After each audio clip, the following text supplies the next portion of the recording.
नागपूरचा राडा सुनियोजितपणे केला। पोलिसांना ट्रॉली भरून दगड विटा आढळल्या। राड्यावरती मुख्यमंत्री देवेंद्र फडणवीस यांचं निवेदन। पोलिसांवरती हल्ला करणाऱ्यांना सोडणार नाही, फडणवीसांचा इशारा।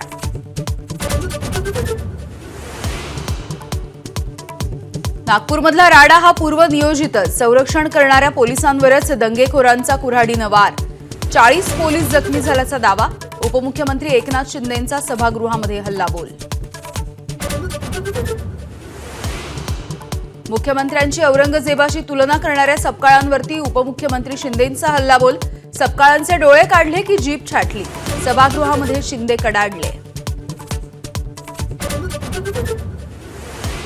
पै जोडून खरेदी केलेली कार काल अवघ्या काही मिनिटांमध्ये पूर्णपणे नष्ट झाली। हिंसाचार पीडित दहिकर कुटुंबियांची कैफियत। घरात एकट्या असताना दारावरही दगडफेक झाल्याचा भयावह अनुभव।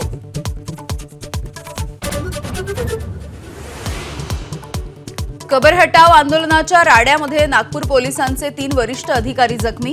3 उपायुक्त हॉस्पिटलमध्ये तर 1 मुका मार बसूनही ड्युटीवर।